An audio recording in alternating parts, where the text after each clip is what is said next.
state-of-the-art machines shake the coffee tree just enough to harvest the fully matured red cherries, leaving the green ones to ripen some more. The matured cherries undergo a technique called wet processing to remove the beans. Once removed, the coffee beans are dried, milled, and finally ready to be roasted. The roasting process is a true art form that requires expert skill and timing.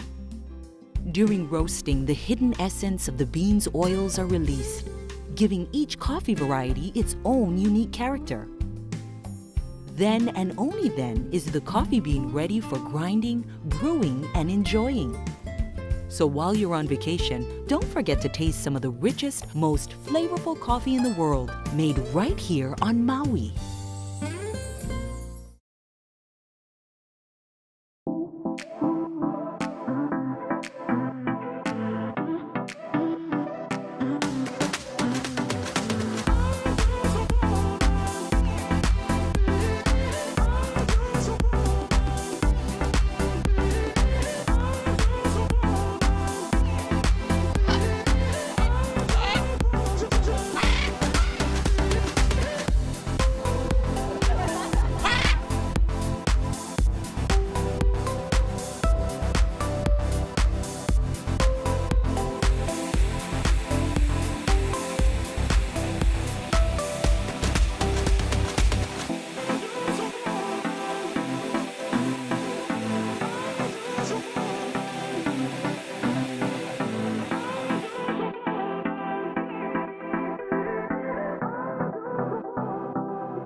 Pacific Media Group and the Hawaii Visitors and Convention Bureau are proud to announce the official visitor guidebooks for the Hawaiian Islands. This suite of island-specific visitor guidebooks feature informative editorial content and offer helpful visitor resources such as island maps and stunning photography, highlighting the best that each island has to offer, as well as recommendations for popular attractions, dining options, shopping and cultural experiences, and island adventures and activities. Look for the official Visitor's Guide to Maui in airports, magazine racks, and select hotels and resorts.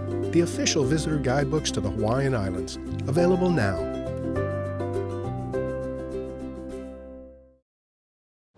Aloha and welcome to Maui. I'm Celeste Akeo. The American writer Mark Twain once said of the Valley Isle, "I went to Maui to stay for a week and remain 5. I never spent so pleasant a month before or bade any place goodbye so regretfully." So join us as we explore all the best that Maui has to offer.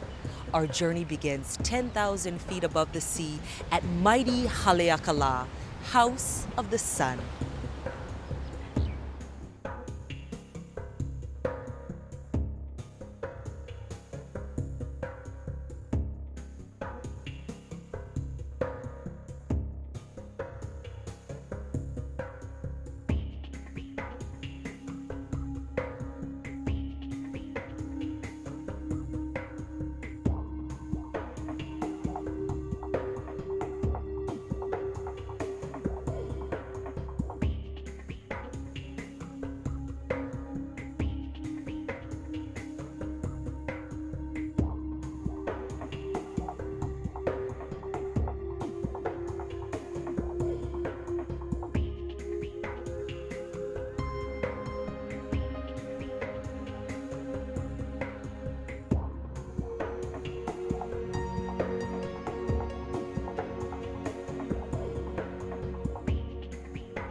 Be sure and check out MVC's YouTube channel and watch all the content you see here on the Maui Visitor Channel streaming on YouTube.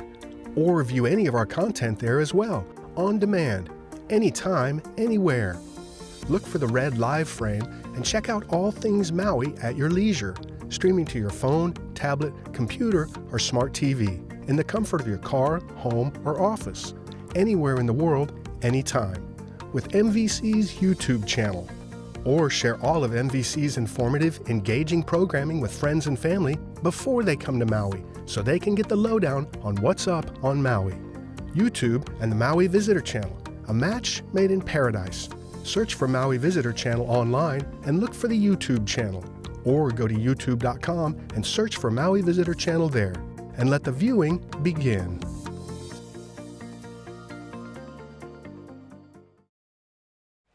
Aloha and welcome back. I'm Celeste Akeo. While visiting Maui in 1866, American legend Mark Twain discovered a verdure-clad needle of stone 1,000 feet high that stepped out from behind a corner and mounted guard over the mysteries of the valley. He was writing about one of Maui's most historically significant sites, where the epic Battle of Kepanivai was fought, and it is there at the majestic Iao Needle where we continue our visual exploration of Maui.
While here on Maui or any of the other Hawaiian Islands, be sure to check out our sister station, Experience Hawaii, in high definition. where you can experience the best Hawaii has to offer.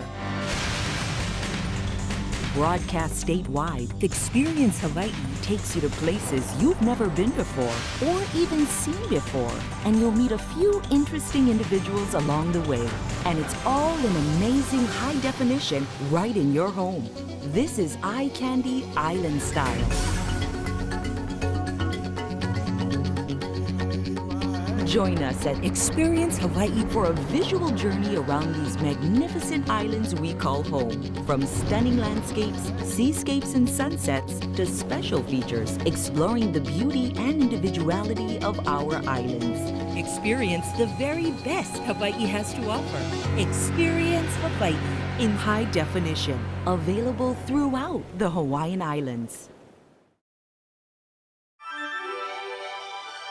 There's no experience on Earth like a helicopter tour of Maui, from the Hana rainforest to the deep valleys of the West Maui Mountains to the soaring cliffs of Molokai. The only way to discover Maui's most spectacular sights is from the air. But when it comes to choosing your helicopter tour company, one name that's synonymous with excellence is Blue Hawaiian. Blue Hawaiian is the only aerial tour company in the world to receive the Star Diamond Award for outstanding quality and service from the American Academy of Hospitality Sciences, and they have received it every year since 1995. In fact, Blue Hawaiian is by far the most honored helicopter tour company in Hawaii. National Geographic has named Blue Hawaiian Hawaii's premier helicopter tour company. Every year since 1996, Frommer's Guide to Hawaii has recommended Blue and called them the Cadillac of helicopter tour companies. Blue has been inducted into the TripAdvisor Hall of Fame. Hawaii Magazine's readers have voted Blue Hawaii's #1 air tour company every year since the poll began. And the readers of the Maui News, like readers of newspapers all across the state, have voted Blue Hawaiian the #1 air tour company year after year. All these accolades are reflective of Blue Hawaiian's philosophy since its founding in 1985. Good enough is not enough. Blue Hawaiian's helicopter fleet is constantly being upgraded and renewed. Their pilots and mechanics are not only the best in the business, but also receive ongoing year-round training. Blue Hawaiian's state-of-the-art flight simulator maintains their skills and professionalism at the highest level. Small wonder that Blue Hawaiian is the only helicopter company honored by the Federal Aviation Administration year after year since 1997 with their Certificate of Excellence Diamond Award. Blue Hawaiian's dedication to safety also sets the industry standard. It was the first company certified in the United States under the Tour Operators Program of Safety and the first to be certified under the Helicopter Association's Platinum Program of Safety. Blue is Hawaii's only helicopter tour company with a Federal Aviation Administration certified repair station, and the only one with a fully operational FAA-approved safety management system. Blue Hawaiian's dedication to preserving Hawaii's delicate ecology led to its key role in the development of the ultra-high-tech 21st century EcoStar helicopter, the first helicopter ever designed specifically for air touring. With first-class seats, raised seating in back, far more glass for fantastic sweeping views, and increased power for smooth and comfortable touring, the EcoStar is a significant upgrade for Blue Hawaiian's guests. But the name reflects the EcoStar's most important characteristic, its greatly reduced noise impact. It actually sounds a full 50% quieter over the ground due to its state-of-the-art technologies. This is so helpful for the environment, for the neighborhoods Blue Hawaiian overflies, as well as for hikers and visitors in wilderness areas. Blue Hawaiian was also chosen to be the world's first company to introduce the EcoStar and maintains Hawaii's largest fleet of these magnificent machines, including the largest fleet of the amazing T2, the next generation of EcoStars. Plus, with the push of a button, guests can speak to their pilot, who is also a State of Hawaii certified tour guide, while 4 digital cameras capture each tour live. Guests can purchase a custom video after their flight, which includes interior shots of them on their tour, as well as their comments, questions to the pilot, and all of the music, which is programmed for the changing scenery.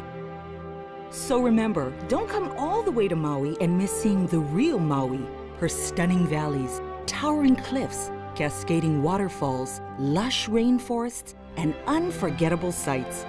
And the only way to see the real Maui is by helicopter. Blue Hawaiian invites you to come to their Maui Operations Center and compare them to any other helicopter tour company. You owe it to yourself to experience the Blue Hawaiian difference. Call 808-871-8844 or visit them at bluehawaiian.com.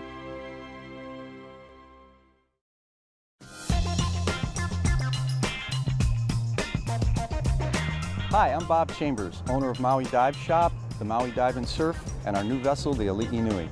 And I'm here today with my partner and general manager, Jeff Strawn. We've spent the last 30 years snorkeling, scuba diving, and boating here on Maui, and we'd like to take the next few minutes and show you some of what we've learned. My passion has always been snorkeling and scuba diving, but my kids were raised in the water, and they're just wild about surfing, kayaking, and Maui's newest water sport, stand-up paddleboarding. You see, Maui truly is one of the greatest family fun destinations in the world. So take a look around with us and let's get wet.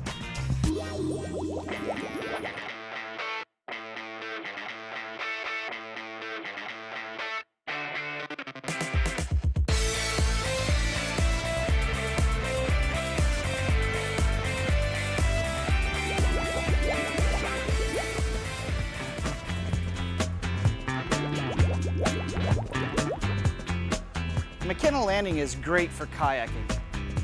What makes kayaking really special right here is you're in a protected bay and you've got lots and lots of lava flow formations. There's easy access to get your kayaks in, and you can kayak all the way down to Red Hill. In the front of McKenna Landing is a place called Turtle Town. It may be more accessible by boat. Captain Amber Hester from the Maui Dive Shop will tell you what's really available at Turtle Town. Here at Turtle Town, we're in about 40 feet of water. There's a lava flow. The turtles like to hang out in the little caves that are formed by the lava flow. We're not allowed to harass them, chase them, ride them especially. We need to give them the respect that they deserve. Halfway to Lahaina at the 14-mile marker is Olowalu. As you can see from the beach, this Olowalu site for kayaking is one of the main kayaking points on the west side. It not only offers easy access to the ocean, but it also offers a vast reef structure for phenomenal snorkeling. If you're a kayaker, you'll find Olowalu offers really easy access to the water. But my favorite thing to do is to have an encounter with the green sea turtle at a spot right offshore we call Turtle Point.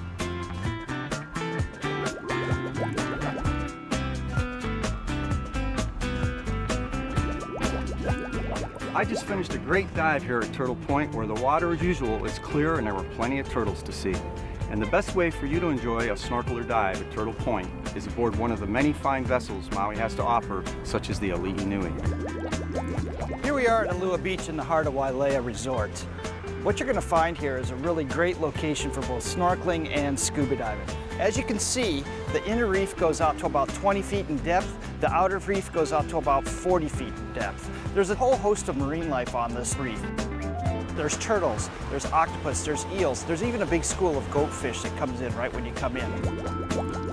Here we are at Black Rock in the heart of Kaanapali Beach, a very popular spot with our visitors to the island for snorkeling and diving.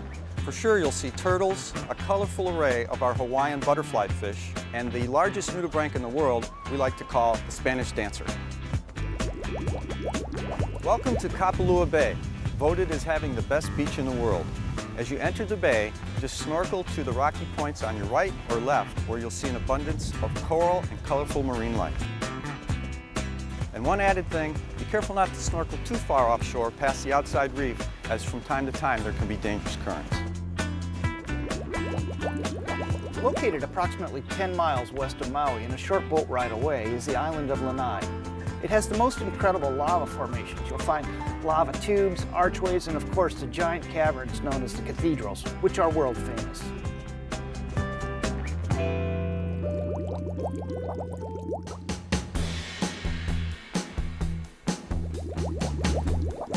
Here we are at Laniapoko Beach Park. This is a great location for beginning surfers, intermediate surfers, and even stand-up paddleboarders.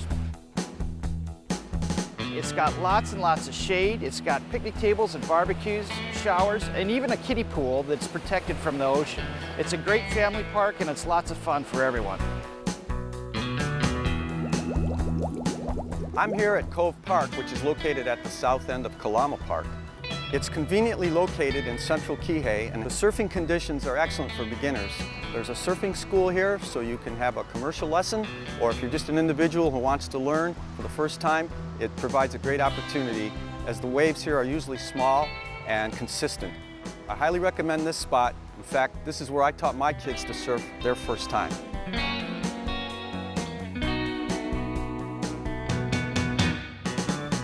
Whether you're surfing, snorkeling, diving, or kayaking, you can stay safe by remembering these simple rules. First, always use the buddy system and never go out in the water alone.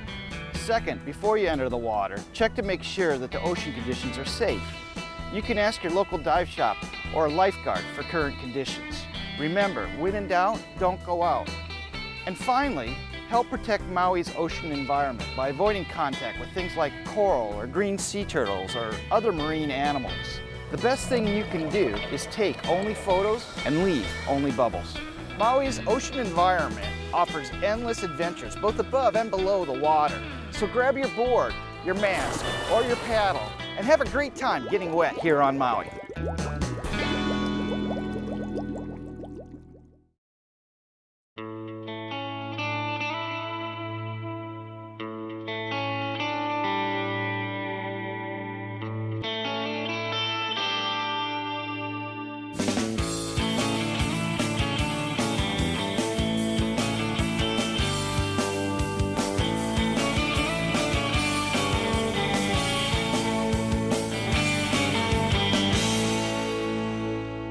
The sport of surfing was born in Polynesia and brought to Hawaii about 1,000 years ago by voyagers from Tahiti and Marquesas. He'enalu, to surf waves in Hawaiian, became a daily recreation for men, women, and children after long being a sport reserved for the ali'i or royalty. Riding heavy wooden longboards up to 20 feet in length and weighing over 100 pounds, kings and queens in Hawaii commanded the best spots for waves. In time, the sport spread to non-ali'i as well, and boards of varying sizes became the norm, commonly ranging from 6 to 9 feet, and made from various trees such as wiliwili, koa, and kukui. The Polynesians surfed primarily laying down on their boards, but over time, Hawaiians perfected and advanced the sport to standing on their boards, giving us the surfing we know today. In 1779, during Captain Cook's ill-fated visit to the islands, accounts of surfing in Hawaii were recorded and brought back to Europe for the first time. With the arrival of Christian missionaries in the 1820s, surfing suffered a massive setback as their Calvinistic ways were enforced upon Hawaiians. Not until the early 1900s would surfing enjoy its first renaissance, after writers like Mark Twain and Jack London shared its virtues and the exoticism of Hawaii with the world. In 1912, Hawaiian beach boy Duke Kahanamoku caused a sensation in Southern California with a display of his surfing skills on his way to swimming in the Olympic Games in Sweden. After winning gold in Stockholm, Duke became world famous and was soon the de facto ambassador of both surfing and the spirit of aloha, sharing both of these uniquely Hawaiian gifts with everyone he came in contact with. Surfing was back. By the 1920s and 30s, images of surfing played largely in attracting tourists to Hawaii, and as tourism to the islands grew, so too did surfing's appeal. In 1957, the fictional character of Gidget was born, and through her books and movies, she further helped popularize surfing. And surfing's popularity continues to grow through competitions, fashion, and music, becoming a way of life for many. Currently, there are an estimated 20 million surfers worldwide, fueling an industry that generates in excess of $7 billion annually. And at the 2020 Olympics in Tokyo, surfing will be included for the very first time, a milestone Duke Kahanamoku would be especially proud of. The 50s also saw the introduction of fiberglass on foam for stronger, lighter board construction, and the evolution of the modern surfboard continued. Now, much smaller and more maneuverable boards were possible, and along with them, the sport itself changed. No longer were surfers relegated to longboards and drawn-out turns. With the newer, shorter boards, much faster and aggressive surfing styles were possible, and surfers now had a choice of how and what to ride. Today, shortboard aerials are all the rage, as well as new upstarts like foil boarding and the resurgence of stand-up paddling. Surfing is riding a wave of popularity into the 21st century, and Hawaii offers one of the best places in the world to learn this exciting, life-changing sport, with a variety of spots ideal for teaching, as well as expert instructors and top-notch gear. If you've never tried it and always been curious, go ahead, dive in and take a lesson. Surfing could change your life. It all begins with the first wave.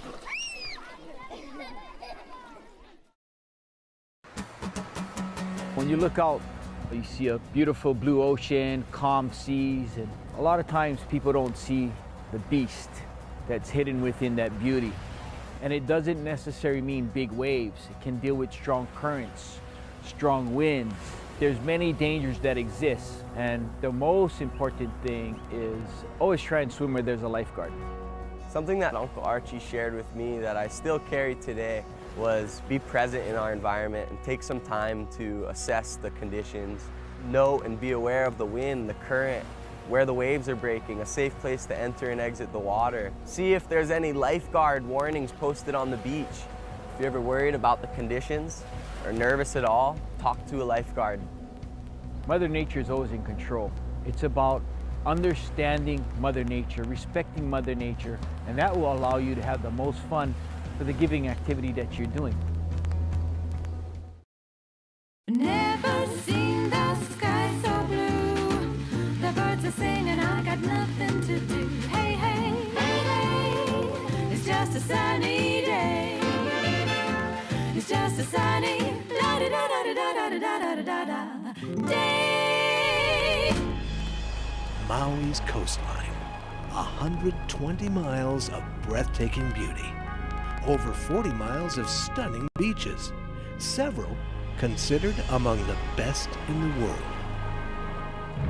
Millions of visitors journey here annually in search of an idyllic island paradise, and Maui delivers. To assist in your search of Maui's beautiful beaches, the Visitor Channel has compiled a list of the island's top 10 beaches. It's based on our many years of discovering and enjoying Maui's sandy shores. We admit it's a little subjective, but we hope you find it informative. Maui's beaches certainly are relaxing and offer plenty of fun activity options. However, you are encouraged to heed all warning signs. The wind and wave conditions in Hawaii can change at a moment's notice. Be aware, be safe, know what you're getting into when you get into the water. If you have any questions, see the lifeguards at your beach. Or as we say in Hawaii, if you have doubt, don't go out. And make sure you wear plenty of sunscreen. Now, here are Maui's top 10 beaches. We begin our countdown with D.T. Fleming Beach. D.T. Fleming is number 10 on the countdown. Named for the man who started the commercial growing of pineapple on Maui, this gorgeous stretch of sand is located on the island's north side in Kapalua, right behind the Ritz-Carlton Resort. I like that it has a lifeguard on duty. This beach has great facilities. I really like the sandy bottom under my feet. This beach is great for boogie boarding. It has great waves. That's why we came. D.T. Fleming is the perfect setting to be enjoyed by the entire family. We've been to a lot of beautiful beaches on Maui, and I'd say D.T. Fleming's number 10. Next up, Napili Bay.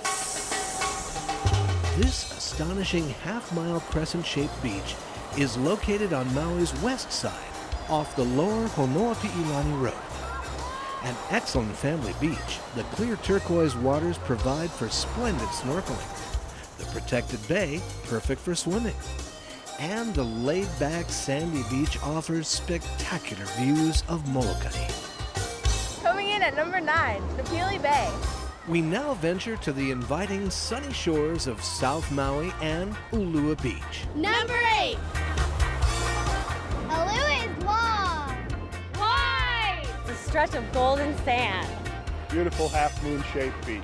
And its clear waters offer exceptional snorkeling, and it's a beach diver's haven. It's a fantastic site for beginners, intermediate divers, even experienced divers who are coming for the first time to the islands. It's a wonderful site. Number 8 on our Maui Beach countdown, Ulua Beach in Wailea. Moving on to number 7. Number 7. Hello Beach. This South Maui beach is located behind the Fairmont Kealani Resort. It's the quaint and inviting stretch of sand known as Polo Beach. This is my first visit to Hawaii, and the beach is beautiful here. sand is soft, the water's warm and shallow and very nice, and I'm loving the Kona coffee and the company. The setting is ideal for weddings and basking under South Maui's spectacular sunsets. Polo Beach comes in at number 7 on our Maui Beach Countdown. Our next stop takes us north to the windsurfing capital of the world. Ho'okipa is number 6. Ho'okipa Beach. Located a couple miles north of Paia Town, Ho'okipa attracts many of the world's best windsurfers and hosts numerous international competitions throughout the year. It may not be your typical lazy beach, but the action here is extraordinary. The surf in the wind is very consistent here. You can surf in the morning, and also you can sail in the afternoon, all in one day. And also you can bring your family down here and enjoy the beach together. Ho'okipa is number 6 among Maui's top 10 beaches. Don't go anywhere, because when we come back, Maui's top 5 beaches. Stay tuned for more of Maui's top 10 beaches. You're watching the Maui Visitor Channel, your complete source for all things Maui. Never seen the sky so blue. The birds are singing, I got nothing to do. Hey, hey, hey, hey. It's just a sunny day. It's just a sunny la-da-da-da-da-da-da-da-da-da day. Welcome back to the countdown of Maui's top 10 beaches. We now visit beach number 5 on our countdown. It's a beach Condé Nast called the best beach in the world, the enchanting Kapalua Bay. Kapalua is number 5. Such lofty accolades because it is the ideal place to simply take it easy. It's a beautiful beach. It's absolutely gorgeous. It's relaxing. I'm reading a book. My husband's snorkeling. Couldn't be better. The protected bay doesn't allow for big waves, making it one of the best and safest beaches on the island for swimmers, big and small. Located just south of the Kapalua Bay Resort, Kapalua Bay is also treasured for its spectacular views of Molokai and great snorkeling. Number 5 on our countdown is Kapalua Bay. Wailea is number 4. The number 4 beach on our countdown has been honored as the best beach in North America. And a visit to Wailea will reveal why this South Maui location is so revered. You know, this is a beautiful beach. It's not only gorgeous, but it also offers so many great amenities for just spending the day. All of the hotels are right here, so you've got the convenience of being able to stay at the beach and then go back and visit your hotel, have some lunch, and then come back and continue to enjoy the day. I can't think of a better way to spend a day in Maui. Fronting the Four Seasons and Grand Wailea resorts, Wailea Beach has plenty of activities and amenities. It's the kind of beach usually only found in dreams, or in this case, on Maui. Wailea Beach is our choice as the number 4 beach in the countdown. To discover number 3, we journey to Hana and visit Hamoa Beach. Hamoa Beach is number 3. Author James Michener called Hamoa the most perfect beach in the world. It's agreed. This spectacular place, set in the solitudinal comfort of Hana, surrounded by lush vegetation, provides the perfect respite from a chaotic world. Here, beauty abounds. The beach adjoins the property of the Hotel Hana Maui, and the resort is gracious enough to allow public use of some of its facilities. So, when in Hana, be sure to allow time for a visit to the number 3 beach in our countdown, Hamoa Beach. Our number 2 beach. This Pacific jewel is one of the last large undeveloped beaches in Hawaii, and that's a big part of what makes it so special. Makena Beach, also known as Big Beach, offers an unparalleled expanse of sand and amazingly crystal clear blue waters. Because Makena Beach remains undeveloped, it preserves an enchanting allure to those seeking a spot where the main attractions are the sun, sand, and the surf. The number 2 beach on Maui is Makena's Big Beach. We now reveal what is widely considered Maui's most celebrated seaside destination and the top beach in our countdown. Ka'anapali Beach. Ka'anapali is #1. On both the north and south sides of Black Rock, from one end to the other, you'll find the best Maui has to offer. It's listed among the world's best beaches, but what makes Ka'anapali so special? Ka'anapali has it all. Great resorts. Black Rock is great for snorkeling. I saw lots of cool fish. Ka'anapali Beach is great because it has this wonderful walkway up and down the beach. Whalers Village has lots of great shops. And it's right off the beach. Great for the kids, great vacation place. Digme Beach is cool. There's so many things to do here. There's surfing, skimming, boogie boarding. It's my favorite beach. And of course, that mesmerizing Maui sunset that's in perfect harmony with Ka'anapali Beach. Spend some time here, and you're sure to agree that Ka'anapali lives up to its billing as one of the top beaches in the world and deserves the title of #1 on Maui. There's no question, Maui is blessed with miles of gorgeous beaches. And our top 10 list is only a small sampling of what the island has to offer. We encourage you to explore and enjoy all of Maui's beaches and then compile your very own list of favorite stretches of sun-draped sands. Now, there's only one question remaining. Which way to the beach?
You're watching the Maui Visitor Channel, MVC, your complete source for all things Maui.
Everyone loves to go home with a beautiful Hawaiian tan.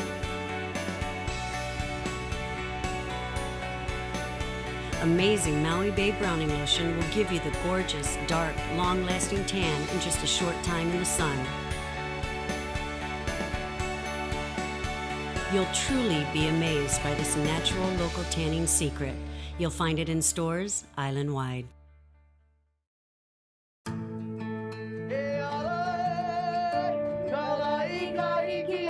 I love sharing the beautiful islands. We have an opportunity to share and to educate on how beautiful our islands are. We are handling dreams, that experience of a lifetime. To take our visitors to a deeper part of Hawaii and keeping that flame alive. Quality's Adventure is an adventure on its own. It's an interactive adventure.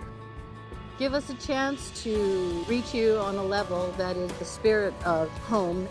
Because it's authentic, because we're real. That's who we are. This is a place where you celebrate life. Everything around you is beauty. And you see that love, you see that beauty, the energy that is here. It's a journey that you have to take.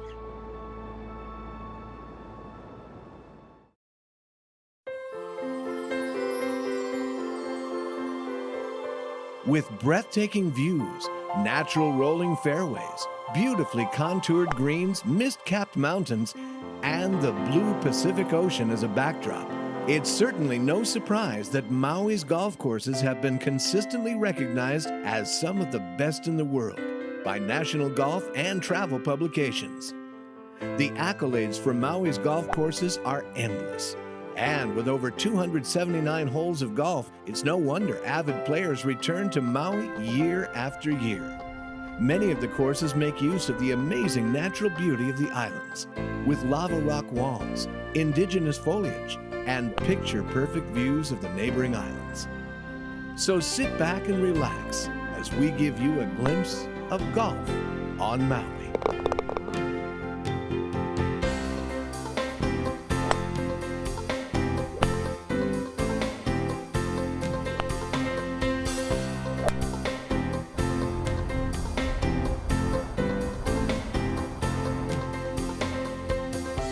If you're planning to golf while here on Maui, there are a few things you should be aware of to help make your rounds on the links more enjoyable.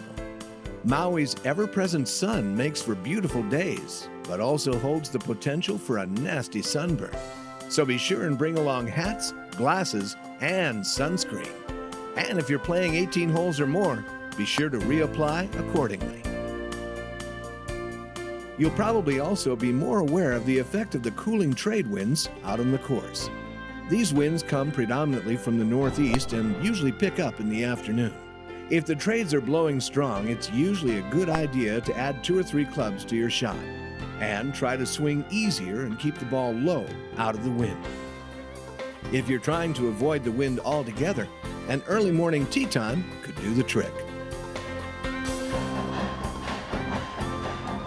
It's also a good idea to ask at the pro shop about where the sun sets. The grass on the courses here on Maui will tend to grow in the direction of the setting sun, which will have a great effect on the run and break of the ball on the green. The break will also be affected heavily by good old gravity. Remember, you're on an island, and as such, the ball will usually want to break towards the ocean, no matter how far away it is.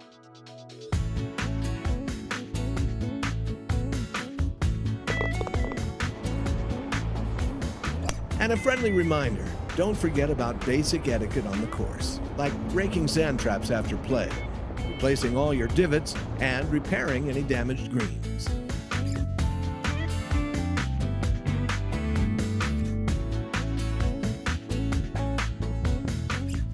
Chances are, with Maui's 16 exceptional courses, 2 on Lanai and 1 on Molokai, you'll have no problem finding one to fit your playing ability, wherever you are in the Magic Isles.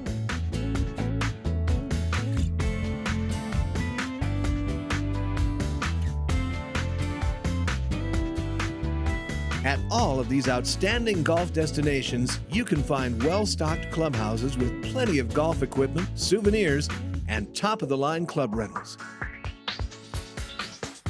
Many of the courses have great restaurants where you can enjoy breakfast, lunch, and dinner.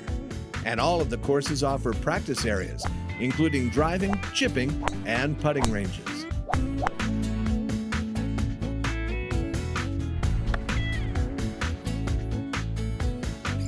And some courses even offer state-of-the-art instruction with computer-aided video assist, GPS integration, and world-class instructors.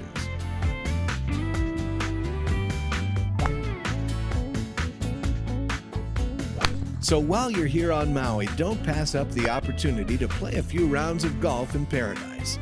Get out and enjoy the spectacular views, ideal weather, and experience some of the best golf in the world.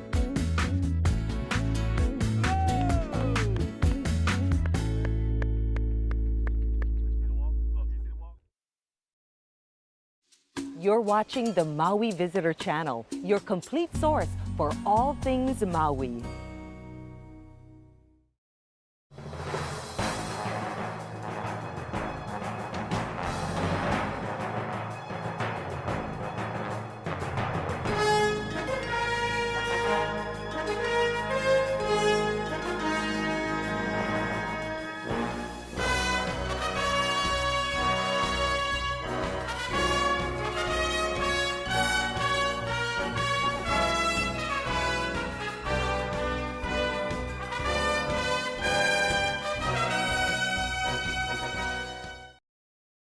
You're watching the Maui Visitor Channel, your complete source for all things Maui.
Aloha and welcome to Maui. I'm your host, Celeste Akeo, and thanks for tuning in the Maui Visitor Channel.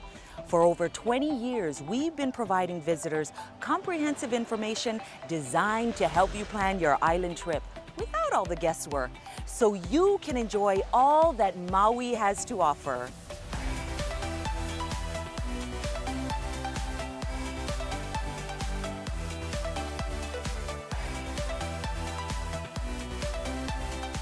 We begin our journey with Maui Island of the Sun. Greg Gleason gives an overview of Maui's major destinations, including the majestic Haleakala crater and a trip on the famous road to Hana.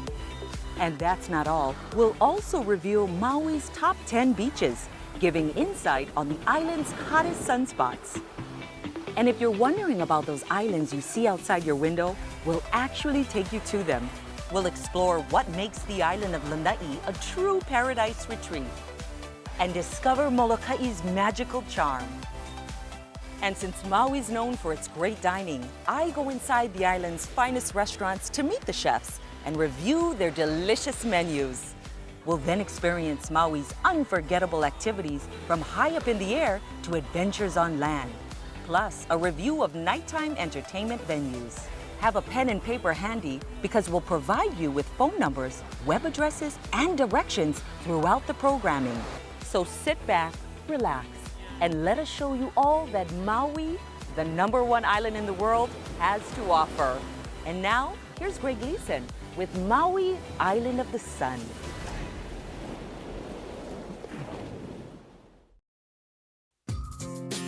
Today's Maui is alive with a vibrance and energy welcoming both those who visit and those who call this land their home.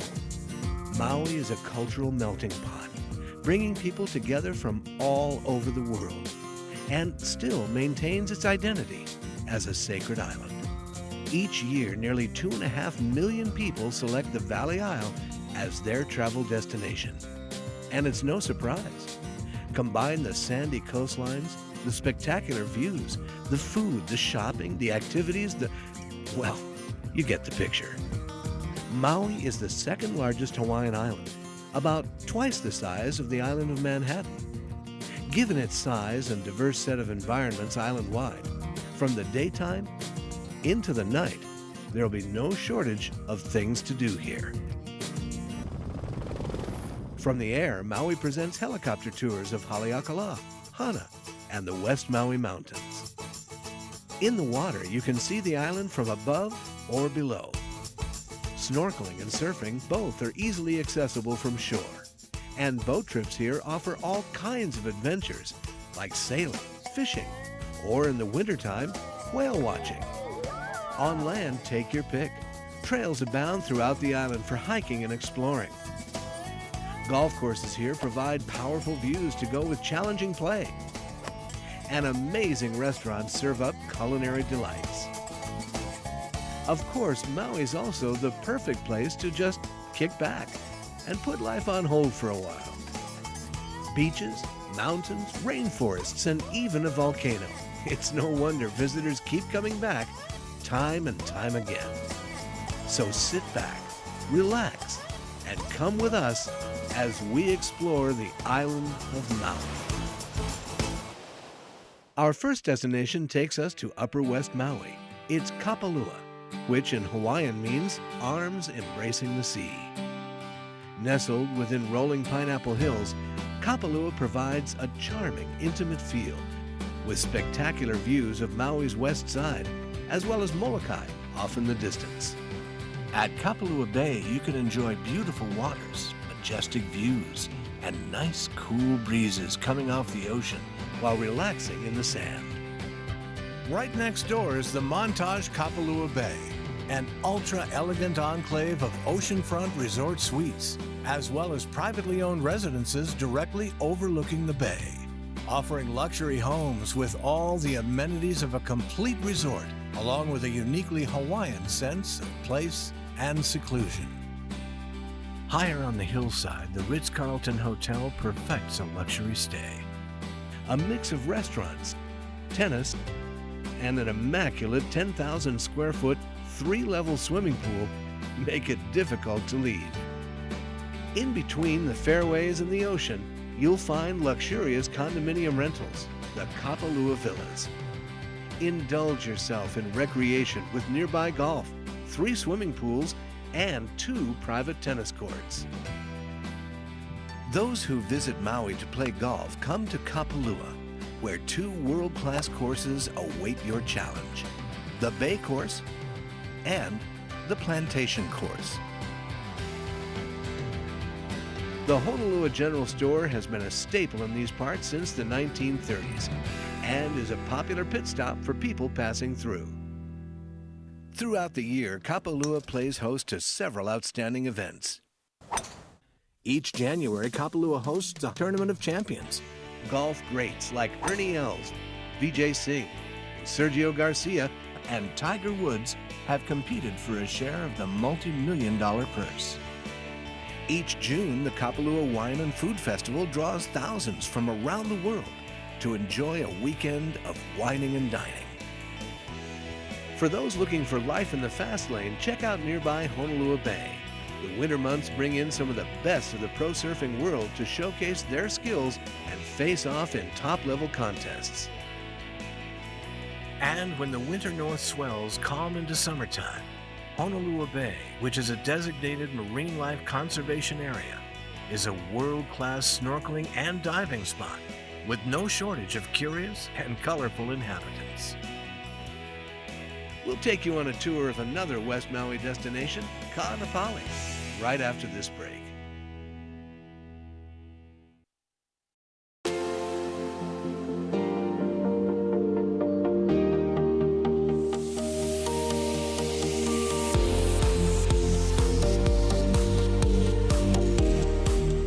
Aloha, my name is Marianne Fitch. Hi, I am Nam Levietz, and I am Marianne's husband and business partner. Welcome to Kapalua Resort. We have an absolutely perfect day today.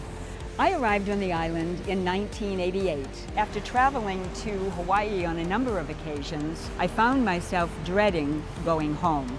I met a couple living in Kapalua who encouraged me to consider staying on the island and joining them in their real estate business. Fortunately, 33 years later, I am proud to be one of Maui's top producing real estate brokers. I have closed over $1 billion in sales and more than 650 transactions. I specialize in selling oceanfront, ocean view, and golf course properties. Marianne and I met in 2000 when I was vacationing on Maui from Switzerland. Somehow we managed to make that long-distance relationship work. We bring our experience in relocating to Maui to our clients. We offer an unsurpassed knowledge of the West Maui real estate market, strong negotiating skills, integrity, and a passion for creating lifelong client relationships. We are dedicated to helping others who, like ourselves, would like to make Maui a part of their lives. We look forward to the opportunity to assist you in making yourself at home on Maui.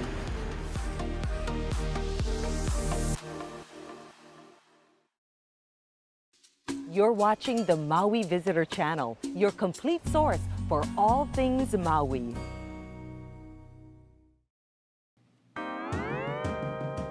The roughly 3-mile stretch of pristine sandy paradise at Ka'anapali Beach is what visitors come to experience and expect on Maui. And they're never disappointed. As Hawaii's first master plan destination resort, Ka'anapali still serves as a model for resorts around the world. Fringed in coconut palms, soft sand, gentle waves, and the emerald-coated West Maui Mountains. It's not hard to see why. From one end to the other, Ka'anapali is a sun soakers, spa seekers, and island dreamers paradise. Sand and sea, up high and down below. You'll find action and attractions for every age and inclination. On the north end of Ka'anapali is the sacred site of Black Rock, believed to be the jumping-off point for spirits entering the afterlife. And the tradition continues, with countless daredevil divers and nightly sunset ceremonies. Just steps from the beach, you can enjoy a world-class shopping village with over 60 retailers and restaurants, an historical whaling museum, 2 championship golf courses, tennis courts for day and night play, free live entertainment, and an oceanfront beach walk that connects them all. And overlooking this west side wonder is an astounding selection of award-winning resorts and luxury resort condominiums. Starting from the south end of Ka'anapali is the Hyatt Regency Maui Resort and Spa.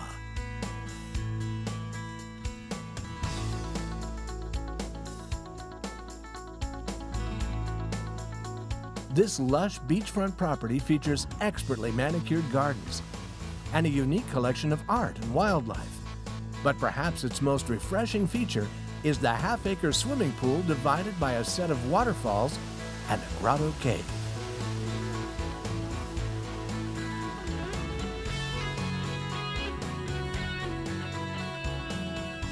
Next door is the Marriott Maui Ocean Club, with immaculately manicured gardens and beautiful waterfalls. This resort offers elegance and comfort in an ideal beachside location. Its spectacular 3.5-acre super pool includes plenty of slides and a kids' shipwreck play area that's perfect for the family.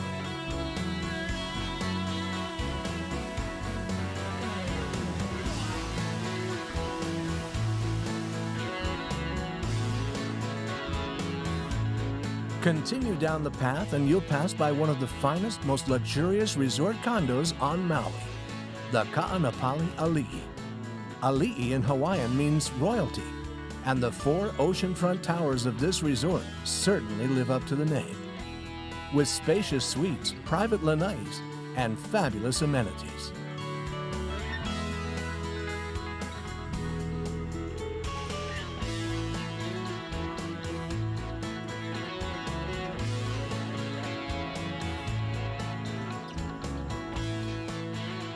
Just about halfway down the beach is the Westin Maui Resort and Spa. A heavenly oasis of swimming pools, tranquil waterfalls, hidden gardens, and private cabanas.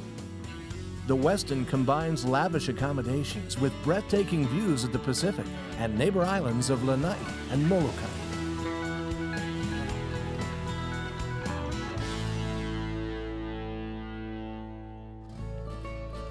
Next, you'll come to the beautifully restored Whaler on Ka'anapali Beach, where guests enjoy spacious condominiums with stunning views.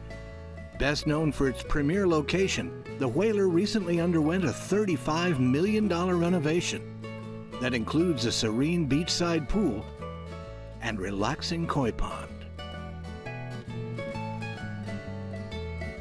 The next stop on the scenic walking path is Ka'anapali Beach Hotel, often called one of the most Hawaiian of all the resorts. This beautiful seaside property truly embraces the Hawaiian spirit, with on-site cultural activities and crafts, plus daily hula performances that are open to the public.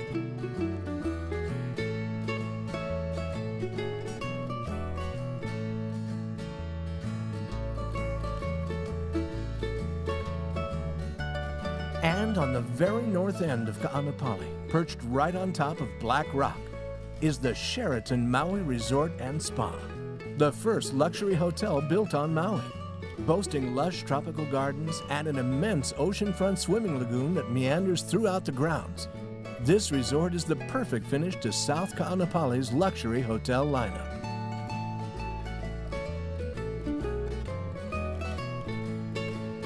Ka'anapali.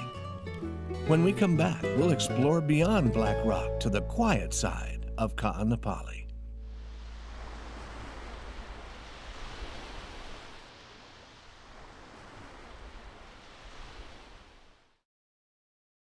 Did you know that Maui is located on the same latitude as the Sahara Desert? With the sun directly overhead for most of the day and the reflective glares from sand and sea, it's painfully easy to get a second-degree burn in very little time out in the Maui sun. So use caution and, of course, sunscreen. But please keep in mind that not all sunscreens are created equally. Some ingredients in many of the sunscreens available today have been proven to damage the fragile marine coral reef environment, contributing to coral bleaching, which basically kills off the living coral reef. Be sure to read the label on sunscreens even if they claim to be reef safe, and try to avoid sunscreens containing these harmful ingredients. Other reef-safe sunscreen habits that can help maintain the coral reef's vital health are applying sunscreen at least 10 to 15 minutes before entering the ocean and thoroughly rubbing into the skin. Also, applying only to the face, neck, feet, and backs of hands can reduce sunscreen loads in the ocean by 90%. And wearing sun protective clothing like hats and long-sleeve UV rash guards can also help to reduce the amount of sunscreen in our oceans. So get sunscreen smart and be sure to only use sunscreens that are safe for our seas. Continue north past Black Rock and you'll be surprised by what you find. Golden sands as far as the eye can see. Coconut palms dancing in cool island breezes. Crystal clear waters surrounding distant island landscapes. And about half the people. This is North Ka'anapali.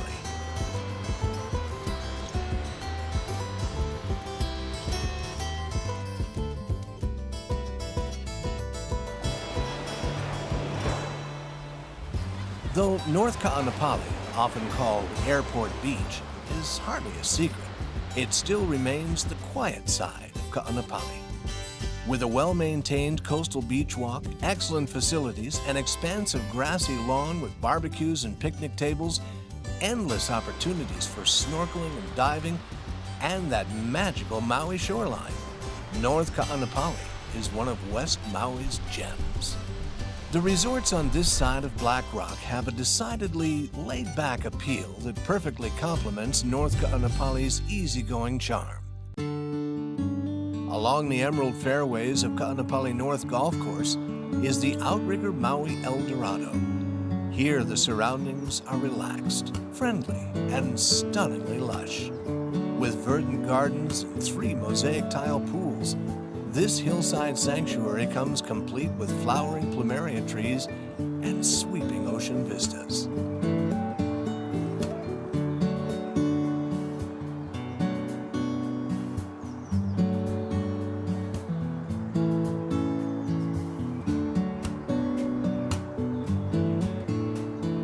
Set in a tropical, intimate oasis, the Royal Lahaina Resort enjoys a prime beachfront location.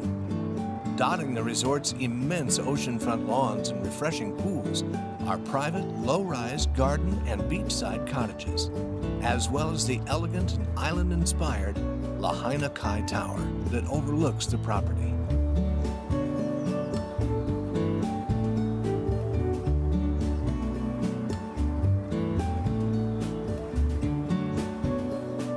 Situated on 11 incredible acres of manicured gardens, Maui Ka'anapali Villas is a beachfront condominium resort unlike any other. Stroll across one of the 2 freshwater pools, or enjoy a private walk through stone-cut paths and fragrant plumeria trees. Or head out to your own secluded strip of Ka'anapali Beach.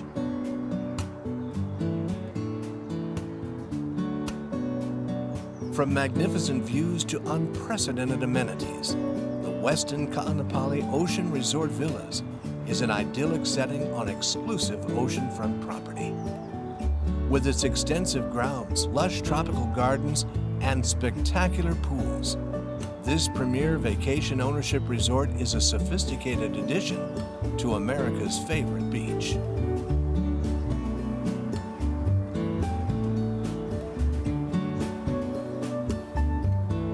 Honua Kai Resort and Spa is a one-of-a-kind destination on North Beach.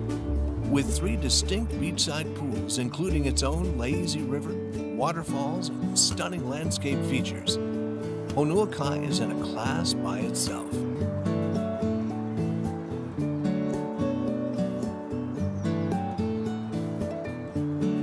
Stop by for a meal at Duke's Beach House, or enjoy your own private cabana in paradise.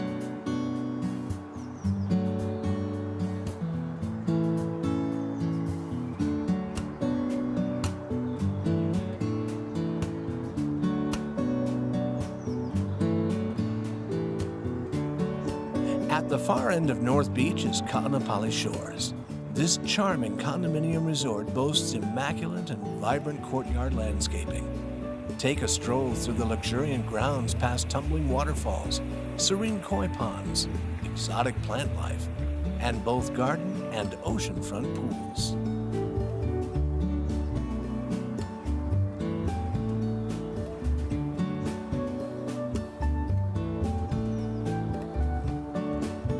Whether you choose to stay here or just play here, North Ka'anapali is the perfect slice of island paradise.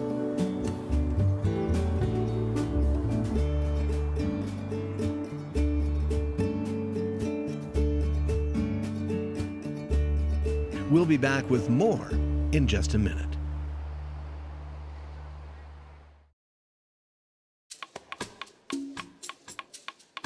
You're watching the Maui Visitor Channel, your complete source for all things Maui.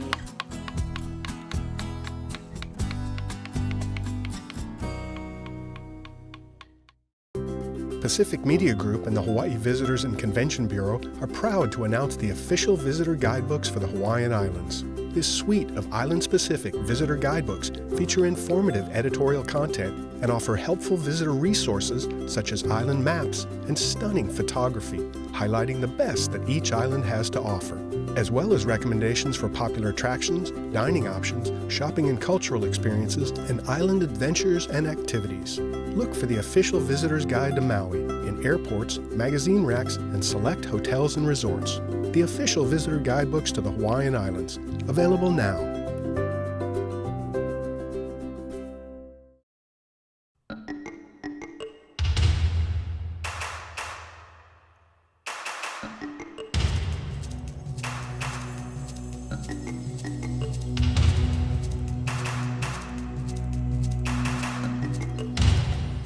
My name is Theo Morrison, and I'm the Executive Director of Lahaina Restoration Foundation.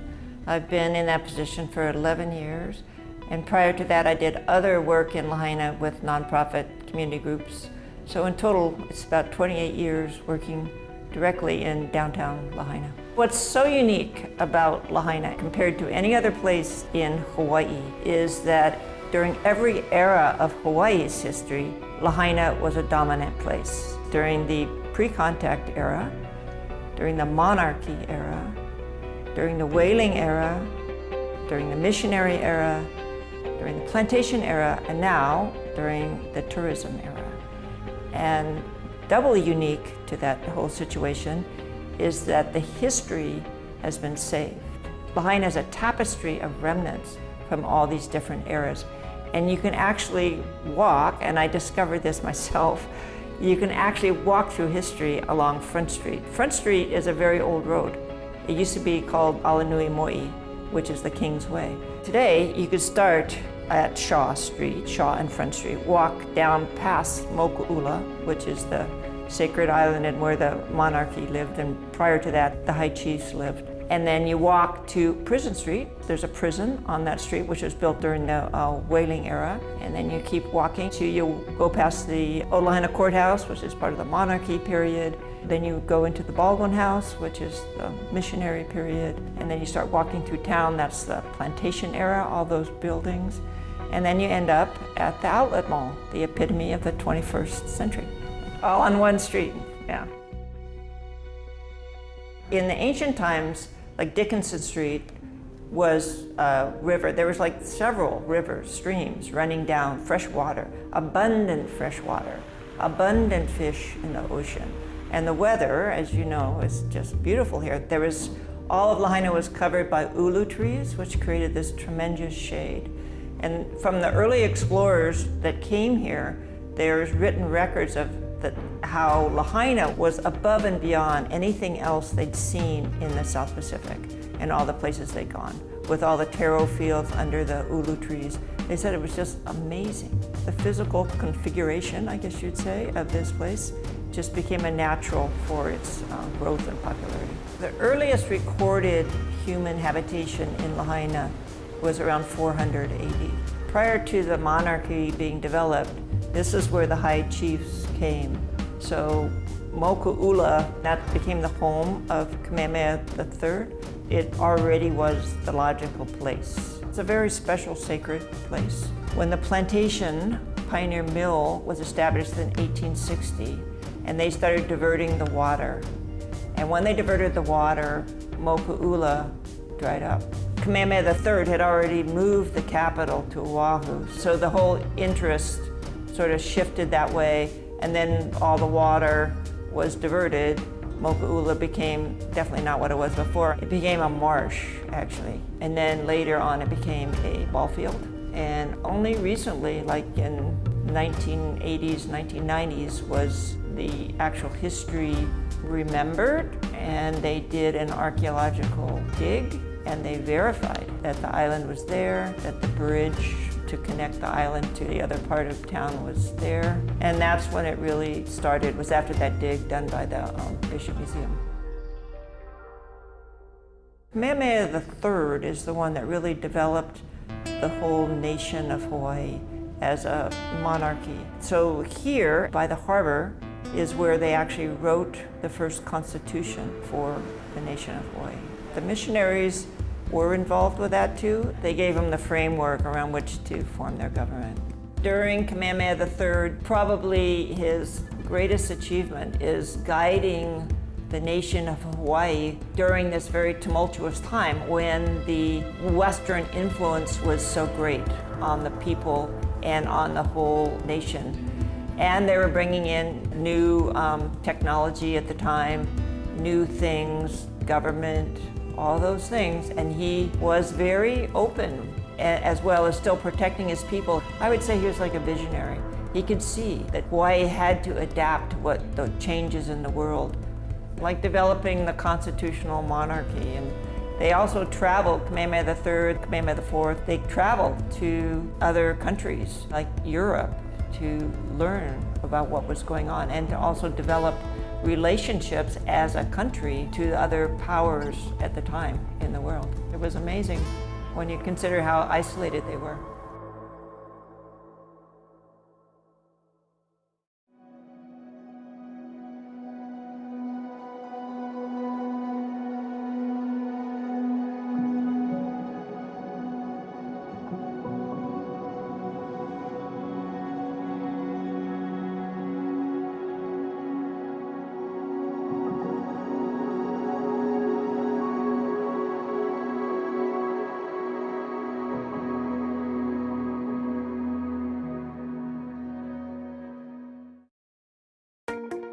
Be sure and check out MVC's YouTube channel and watch all the content you see here on the Maui Visitor Channel streaming on YouTube. Or view any of our content there as well, on demand, anytime, anywhere. Look for the red live frame and check out all things Maui at your leisure, streaming to your phone, tablet, computer, or smart TV, in the comfort of your car, home, or office, anywhere in the world, anytime, with MVC's YouTube channel. Or share all of MVC's informative, engaging programming with friends and family before they come to Maui, so they can get the lowdown on what's up on Maui. YouTube and the Maui Visitor Channel, a match made in paradise. Search for Maui Visitor Channel online and look for the YouTube channel. Or go to youtube.com and search for Maui Visitor Channel there, and let the viewing begin.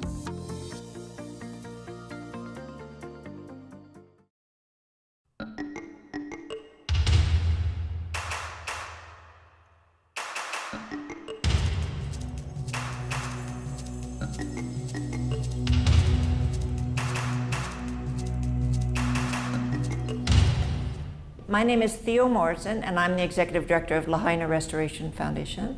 I've been in that position for 11 years, and prior to that I did other work in Lahaina with nonprofit community groups.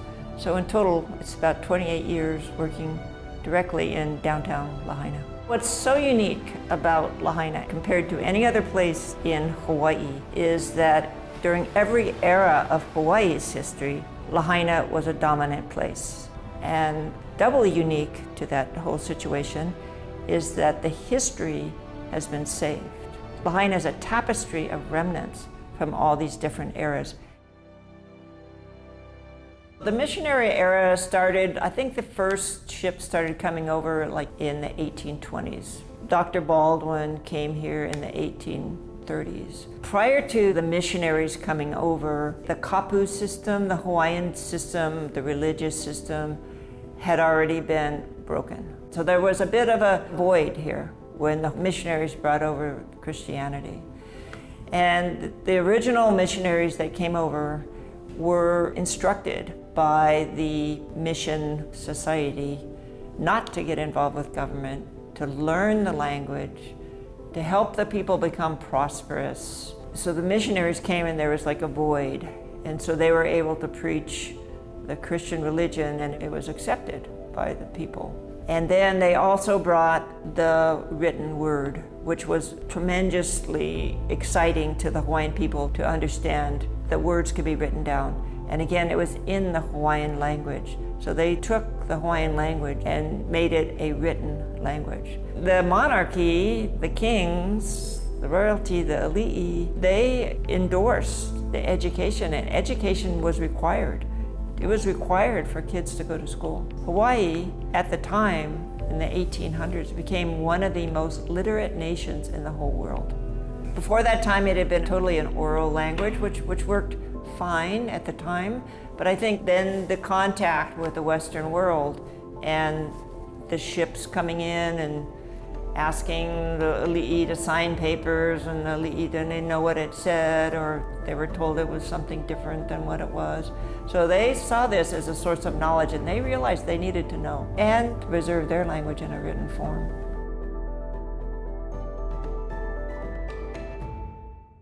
Dr. Baldwin, he was a doctor as well as a missionary. He came to Lahaina and he just became a very dominant force in the community.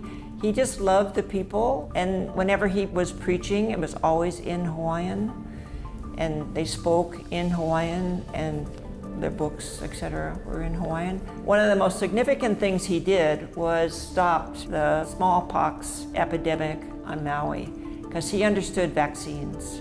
And he himself was immune to smallpox, but he also knew the dangers of smallpox. Smallpox came in from some of the foreign ships, and so Oahu was hit first because they had more ships coming in. This became his passion in life. And if you read his letters, he talks about how he really wants to preach and, follow that path, but he absolutely feels obligated to vaccinate the population of Maui to save them from smallpox. So he gets on horseback and he rides around all the way to Hana to vaccinate people. And Oahu had tens of thousands of people died of smallpox, and here there was less than 100. So the people, in appreciation of that, built Aloha, which is the House of Love, to honor Dr. Baldwin's commitment to stopping smallpox.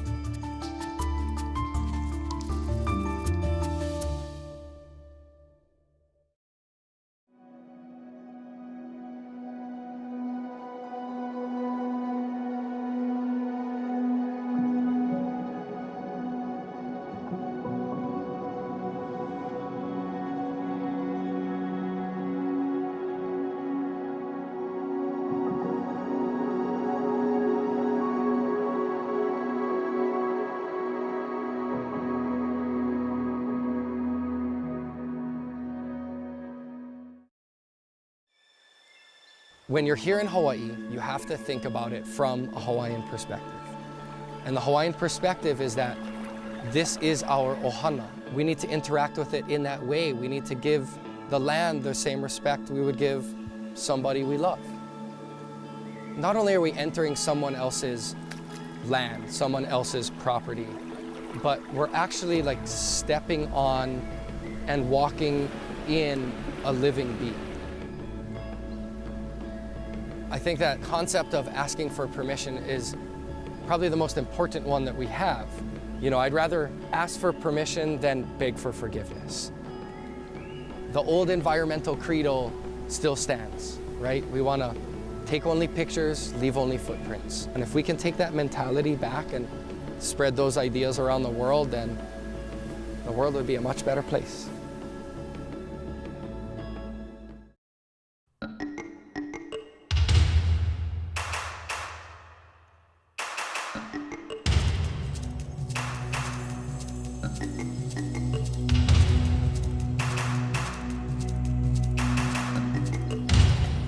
My name is Theo Morrison, and I'm the Executive Director of Lahaina Restoration Foundation.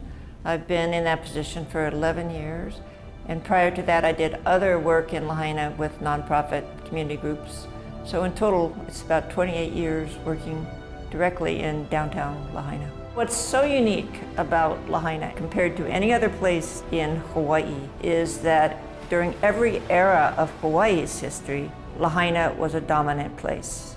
And doubly unique to that whole situation is that the history has been saved. Lahaina is a tapestry of remnants from all these different eras. The whaling era was actually very short. It was only like about 30 years. It started around 1830 and it ended in 1860. And there's also a lot of misinformation about what Lahaina was during the whaling era. Lahaina was never the whale capital of the Pacific. That was a misnomer that was kind of developed during the 70s as a marketing tool for Lahaina. It never was that. The whaling ships came here not to kill whales. They came here, or even look at whales like they do now. They came here to reprovision. So they'd come from the east coast of the United States, and that's a long trip, that's 6 months to get here. So they'd get here and then they'd reprovision here, which was great for the town, economically for the town, and for the farmers. And then they would take off and go up to the Arctic to kill whales. And then on the way back, when they're full of, sometimes they stayed up there for like 3 years, they'd come back and again, they'd stop here and reprovision and then head back home. And when they stopped here, each whaling ship had like about 30 guys on it. And their basic theory was there was no God west of the Horn. And so they were here to party and drink and really created a lot of ruckus, which is why the old Lahaina prison was actually constructed. And if you read the letters, like from Dr. Baldwin, he wrote lots and lots of letters. The missionaries were on the side of the Hawaiians, constantly trying to curb the drinking and the carousing that went on when these whaling ships were in the port. Sometimes there was up to 100 ships in Lahaina with 30 guys on each ship that had been away from all the good things in life for 3 years. So yeah, it was pretty bad. And what missionaries were trying to do was stop the sale of alcohol here. And they did for a couple of years. They were able to do that. And the ship captains, who actually came right here to the Master's Reading Room, that's why it's called that, they totally supported that too. But it was just extremely difficult to do that. There's a lot of grog shops up and down Front Street, because that's what these guys wanted. But it all came to a screeching halt when they started to kill so many whales that the whales diminished in number. So they had to go further and further north. So in the 1860s, a huge number of whaling ships were actually caught in the ice up north and were destroyed. All the men were able to escape in their little whaling boats to another ship that wasn't stuck in the ice. But that was a huge blow to the whaling industry, and then shortly after that they discovered oil. And that just put the end to the whole thing. So it was like the crash of the stock market for Lahaina. It was huge. During the whaling era, Kamehameha III saw how the whaling ships were having trouble getting in at night, trying to see where the harbor was. So he built a lighthouse. It was the first lighthouse in the Pacific. When it was first built, it was lit with whale oil. Then it transitioned to kerosene at the end of the whaling era. Then it transitioned to electric. And now, in 2009, it transitioned to solar. Although not the same structure, obviously, but in the same place, still exists. It's still a functioning lighthouse at Lahaina Harbor. To me, that one structure exemplifies what the historic district is. Through all those eras of Lahaina's history, starting with the whaling era, it's been doing its job. all this turmoil and change took place, and it just continues to do its job till today, guiding ships into the harbor.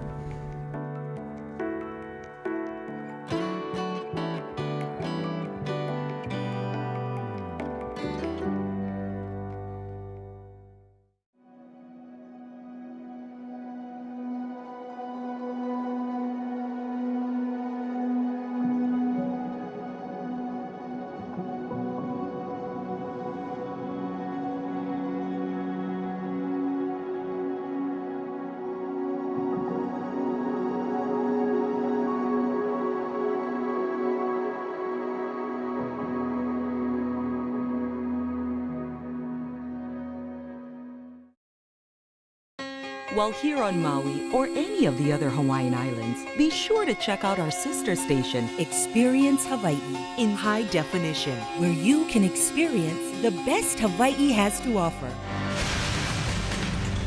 Broadcast statewide, Experience Hawaii takes you to places you've never been before or even seen before, and you'll meet a few interesting individuals along the way. And it's all in amazing high definition right in your home. This is Eye Candy Island style. Join us at Experience Hawaii for a visual journey around these magnificent islands we call home. From stunning landscapes, seascapes, and sunsets to special features exploring the beauty and individuality of our islands. Experience the very best Hawaii has to offer. Experience Hawaii in high definition. Available throughout the Hawaiian Islands. You're watching the Maui Visitor Channel, MVC, your complete source for all things Maui.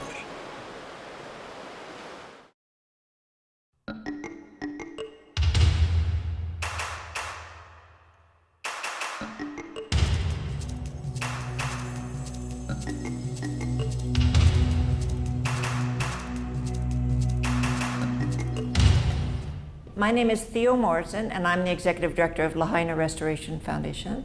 I've been in that position for 11 years, and prior to that I did other work in Lahaina with nonprofit community groups. So in total, it's about 28 years working directly in downtown Lahaina. What's so unique about Lahaina compared to any other place in Hawaii is that during every era of Hawaii's history, Lahaina was a dominant place. And doubly unique to that whole situation is that the history has been saved. Lahaina is a tapestry of remnants from all these different eras. After the whaling era, it became the plantation era. So that's when 1860 when the Pioneer Mill was built. And then Lahaina converted to a plantation town. Pioneer Mill was a very successful sugar mill. They actually bought up many of the other mills that had started. So it was one of the larger mills. It actually closed in 1999. When it closed, the only last one left was the Pu'unene Mill. The biggest thing it brought in was people from the immigrants, because to produce sugar, it takes a tremendous amount of labor. And so the Pioneer Mill Company and all the different sugar companies had to go outside of Hawaii to bring in labor. So they went to China, was the first country that they went to. They went to countries where the people were desperately poor and they wanted a better life. And this was a better life. Although it was a pretty harsh life, here it was definitely better than where they came from. So the Chinese, the Japanese, the Filipinos, they just got a whole bunch of different immigrant groups to come and work in the fields and work in the factory. When the sugar mill brought in the different ethnic groups to work in the fields, they had a system of segregation. The mill was very paternalistic. The mill provided all the housing. They built houses, and they were called camps. So they built a camp for the Chinese people, then they built a camp for Japanese people and the Filipino people, and that's how they were kept separate. However, they all worked together in the fields. And so even though they couldn't speak the same language, they actually developed, that's how Pidgin English was developed, so they could communicate. And they all shared their food. And when they shared their food, that's what today is what we call mixed plate, which is a combination of the different ethnic foods in one dish. However, on the plus side, for keeping them separate like that, the cultures stayed really intact. So the Chinese would celebrate their Chinese New Year and their different festivals within their camp. The other camps would go there to visit. The people from the other camps would go there to visit. So now today, Hawaii has so much of all these a variety of cultures that are very, very strong. All over Hawaii, you see the Japanese Hongwanji, different temples. There's unfortunately fewer Chinese ones than there used to be, but we have one in Lahaina. So that's another part of just what makes Hawaii so unique, is it's the melting pot of these different cultures. That's the layers of history that we have here, which are still there. It's not like they've gone away. It's not like ancient history. They're definitely still there, still practiced.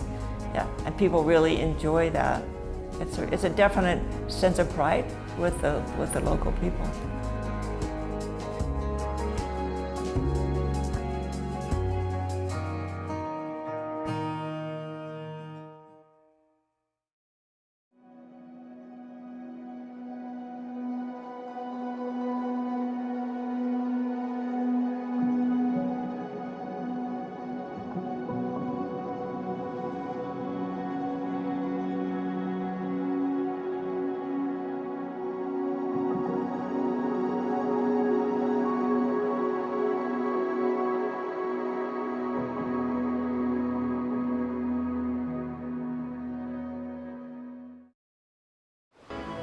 You're watching the Maui Visitor Channel, MVC, your complete source for all things Maui.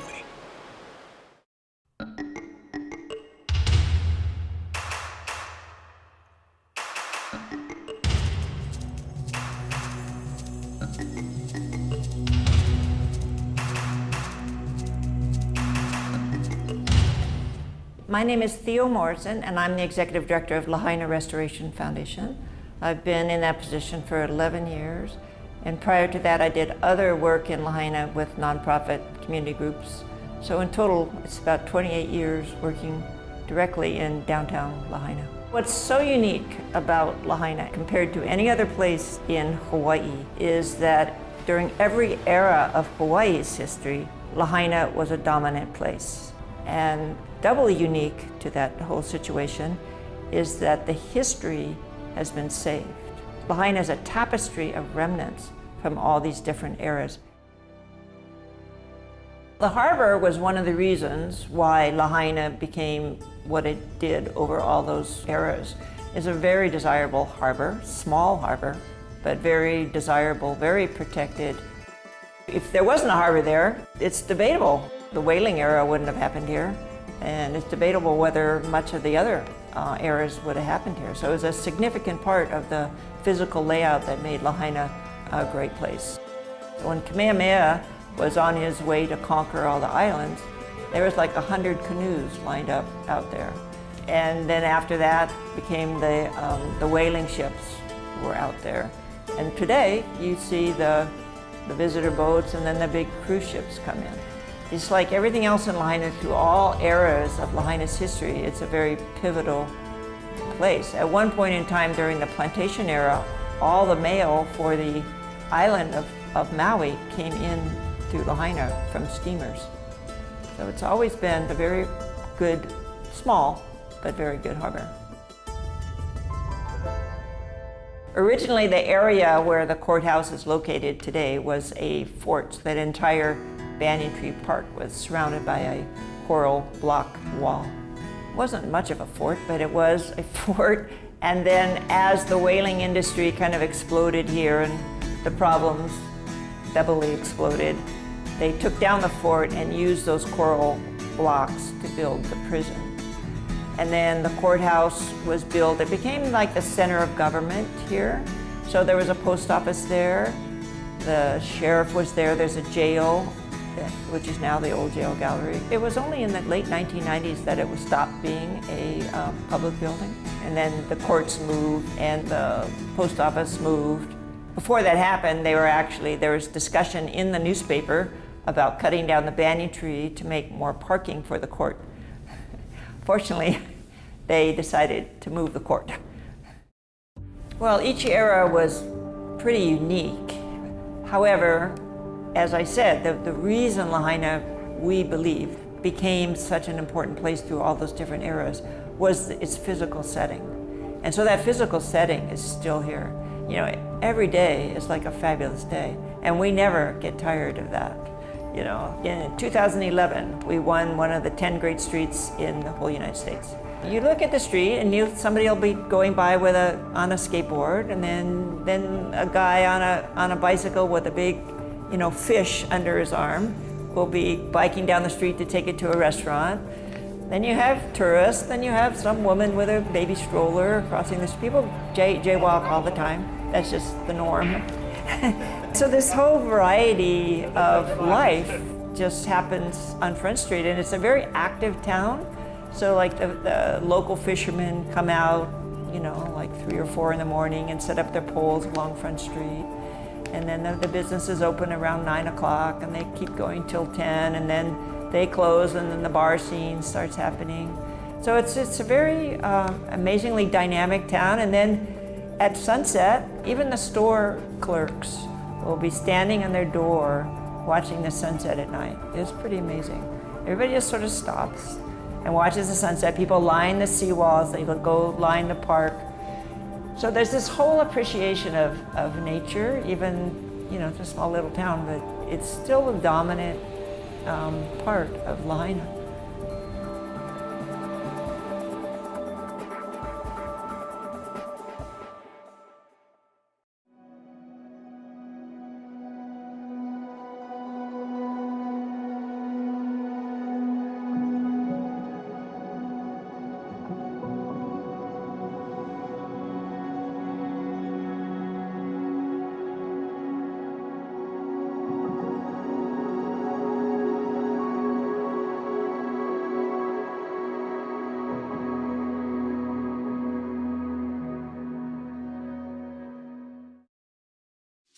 You're watching the Maui Visitor Channel, your complete source for all things Maui.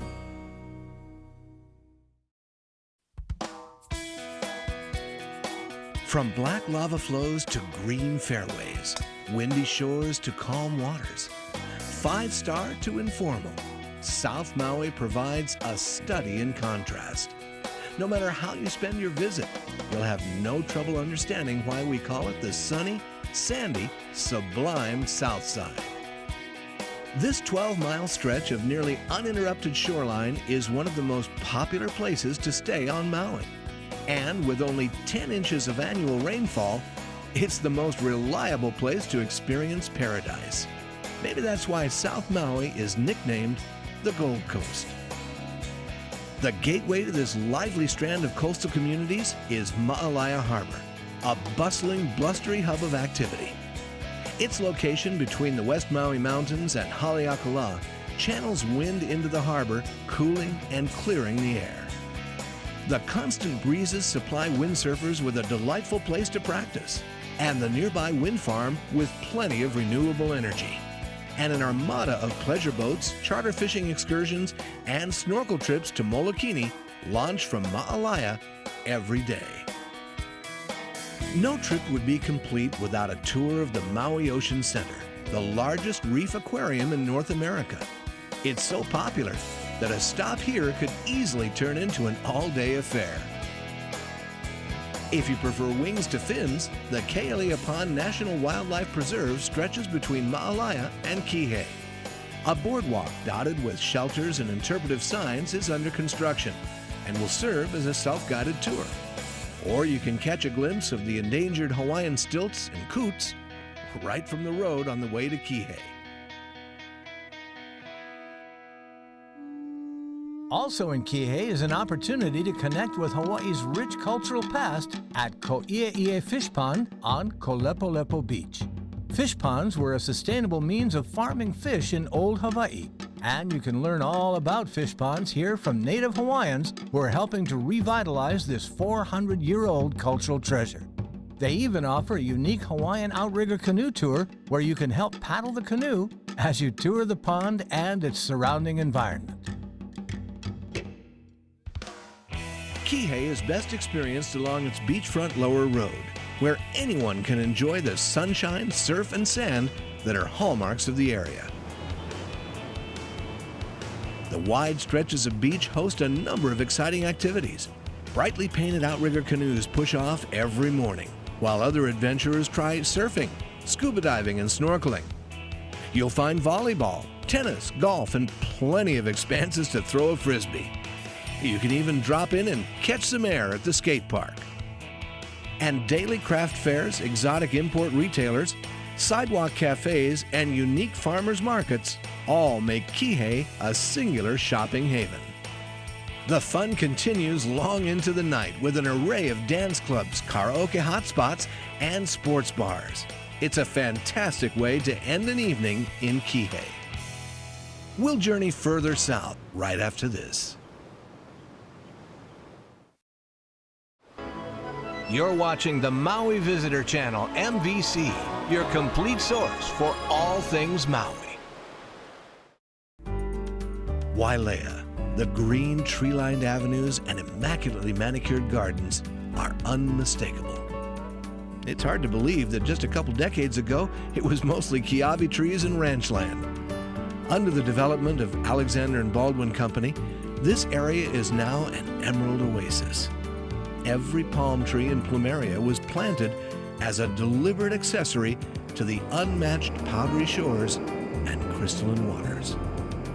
This is Wailea, originally dedicated to Le'a, the goddess of canoe making. Today, Wailea is dedicated to pure pleasure.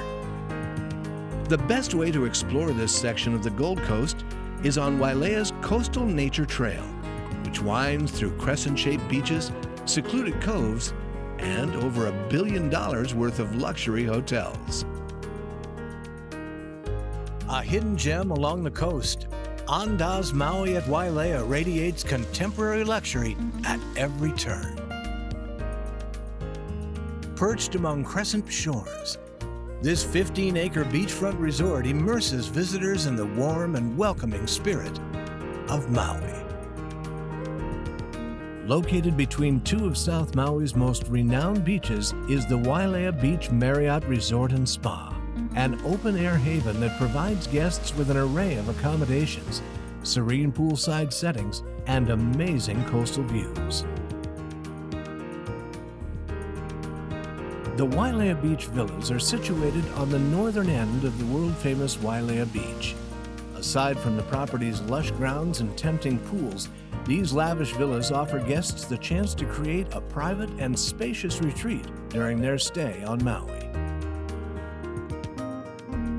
Continuing along the walkway, you'll find the Grand Wailea. This stunning 40-acre resort includes a world-class spa, an impressive art collection, and an amazing array of pools and waterfalls. There's even a seaside chapel that's ideal for exchanging or renewing wedding vows.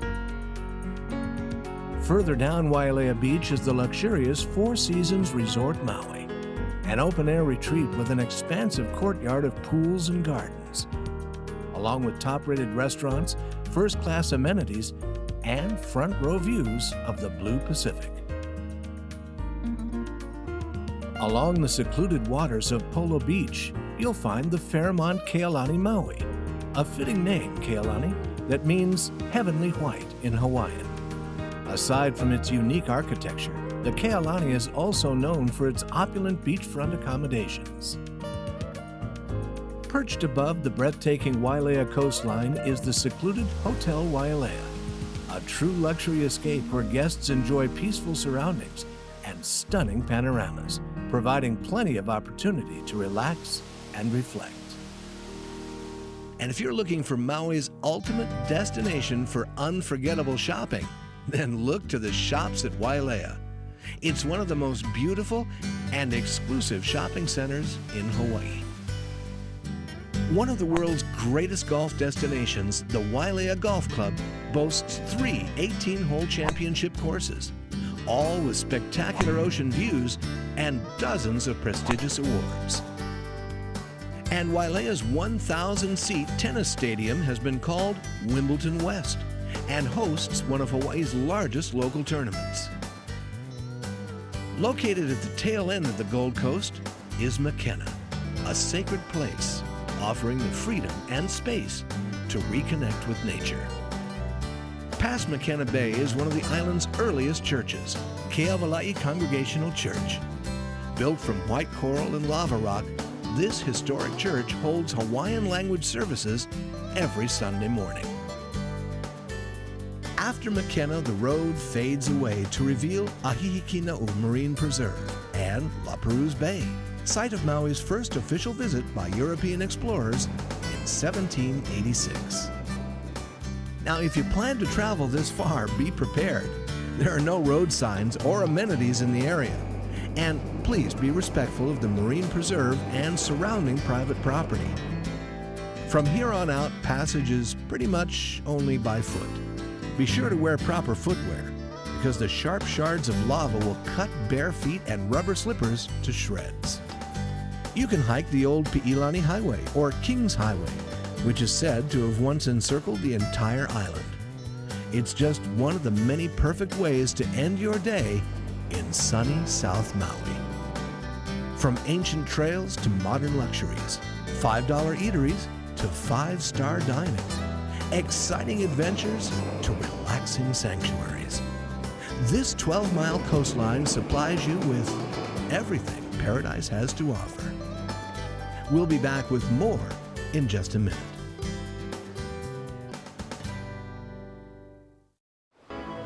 You're watching the Maui Visitor Channel, MVC, your complete source for all things Maui.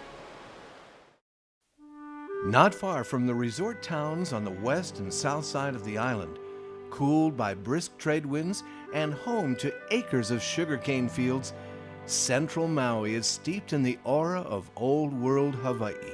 This is the heart of Maui, where battles were fought and early missionaries came to settle. On the lush green mountainside and stretching down to the sea, you'll find Wailuku, rich in history, culture, and the heritage of the island. Wailuku means water of destruction.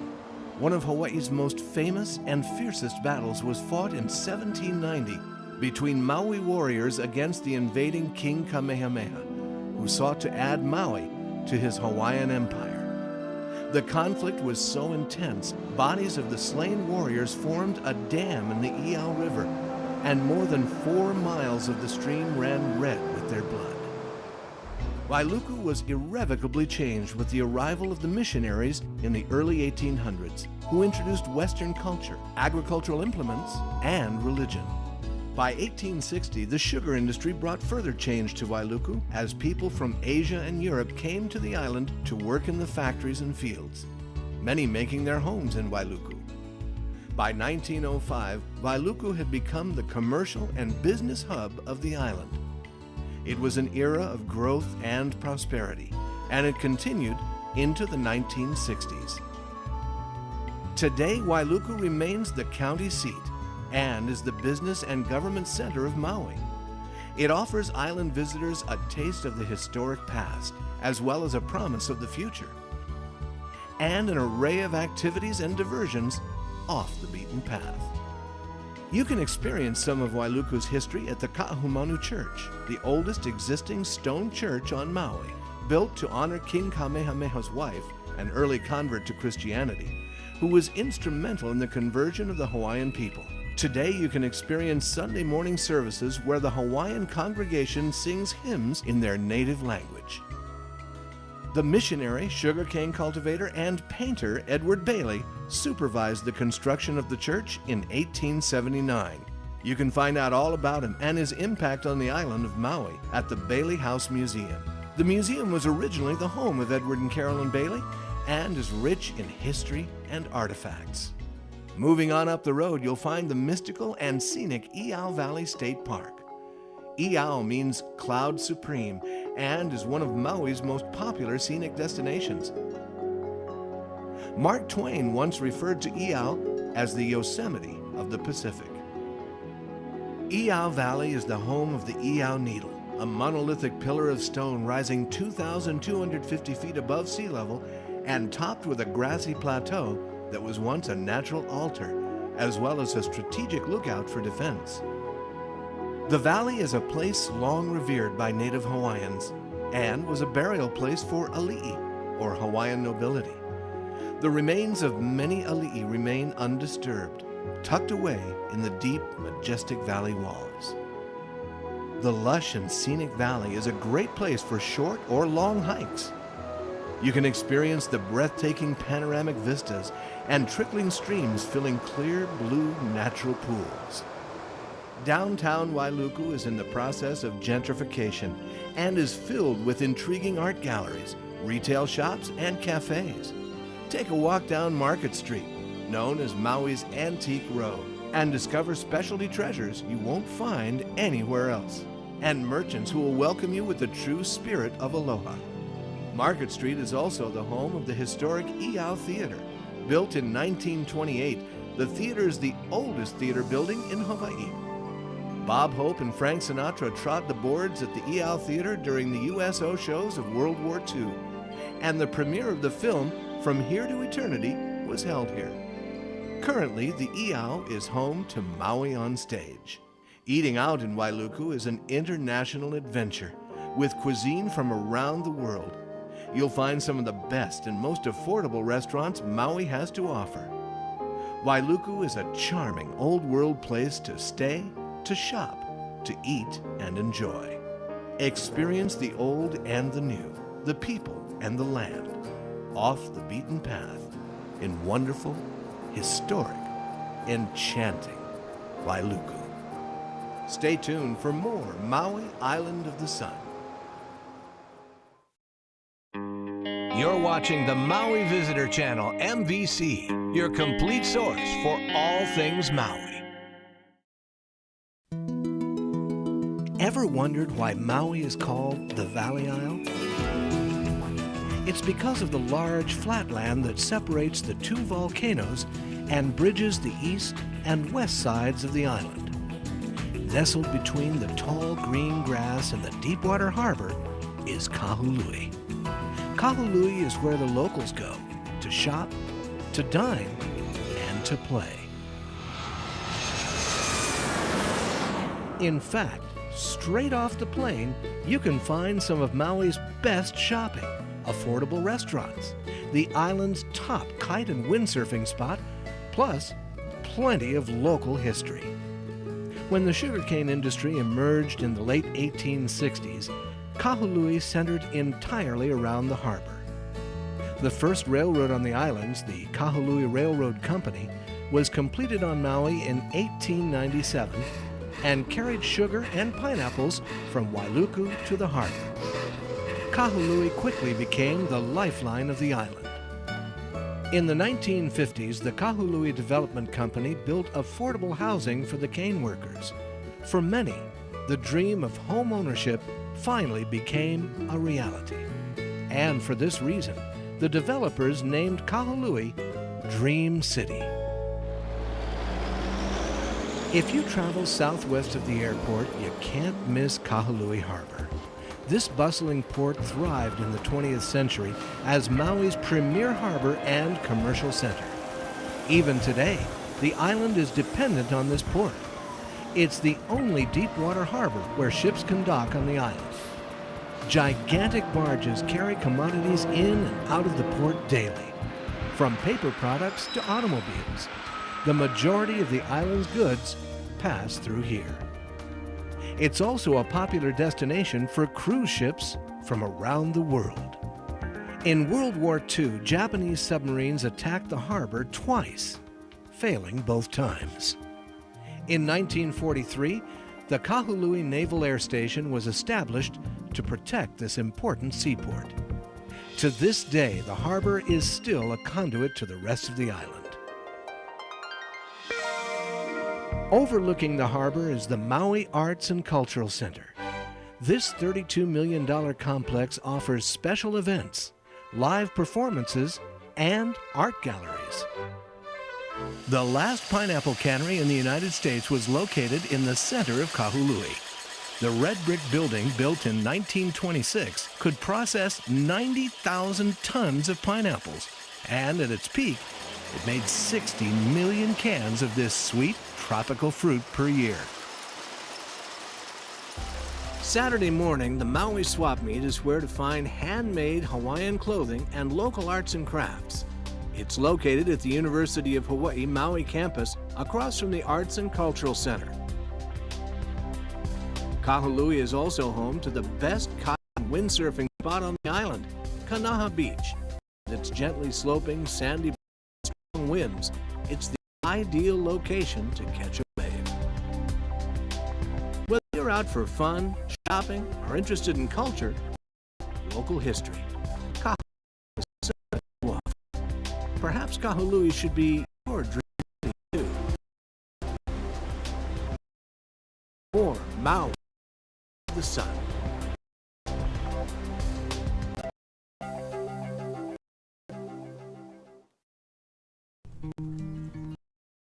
About it from and the Hawaiian perspective. This is Ohana. Before you go hiking, ensure that it's a public that you can access. Hiking in a place where you're unsure if it's safe or legal to access, make sure you consult with a local guide with a lot of experience in. There's some really hot areas, there's some really cold areas, so just make sure you're prepared for any kind of conditions. Proper footwear is really important. Having a light jacket, protection. When you're hiking, stay on the trail. Never enter places without permission. You know, the old environmental curve still stands, right?